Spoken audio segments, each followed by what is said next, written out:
Today, we're introducing yet another US-Colombia Advisory Group in-depth report that sheds light on the complexities and challenges facing Colombia's journey towards lasting peace.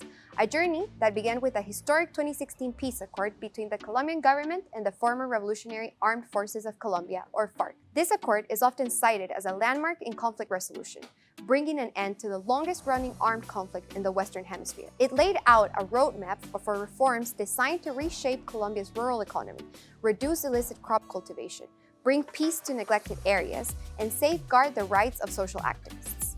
Since the start of its negotiation in 2010, the accord has also been a pillar of the US-Colombia partnership. Now, 8 years into the 15-year implementation period, progress has been slower than anticipated. The delayed implementation also complicates Colombia's pursuit of peace amid rising security concerns. The risk extends beyond Colombia's borders, as the delay fuels the illicit economies that threaten broader regional stability and U.S. security interests. In our consultation with the Adrian Arch Latin America Center's US-Colombia Advisory Group, which is a high-level binational working group of former officials, policy experts, and private sector members, we identified 3 key coordination challenges to the implementation of the 2016 peace accord in Colombia.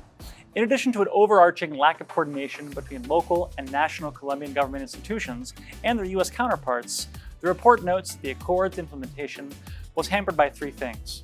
First, proliferation and fragmentation of illegal armed groups, and increased crime and violence in Colombia, which disproportionately impacts ethnic minorities, vulnerable populations, and the areas hardest hit by the conflict.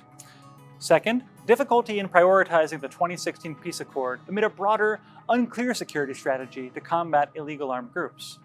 Third, a lack of progress in coca crop substitution programs launched as a result of the peace accord. Our report highlights critical policy recommendations to help address these challenges and accelerate the peace process.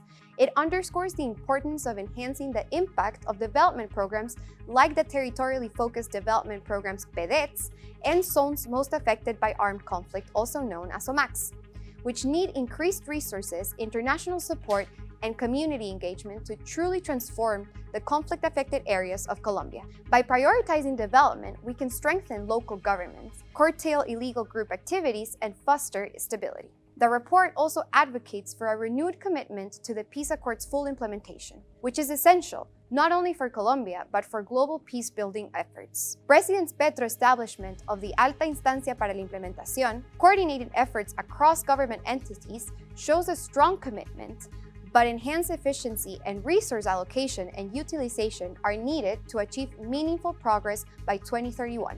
Prioritize the implementation of the ethnic chapter of the accord and its ethnic focus throughout, in coordination with peace negotiations and local ceasefires to curb existing violence in isolated regions with predominantly Afro-Colombian, indigenous, and vulnerable populations, including victims of the armed conflict. Addressing the severe delays in implementing these ethnic commitments requires an overhaul of state presence throughout, strengthened policing justice systems, and economic support, all tailored to meet local needs and establish trust. Support the independence and efficiency of the Special Jurisdiction for Peace, which is an innovative and far-reaching transitional and restorative justice system in Colombia.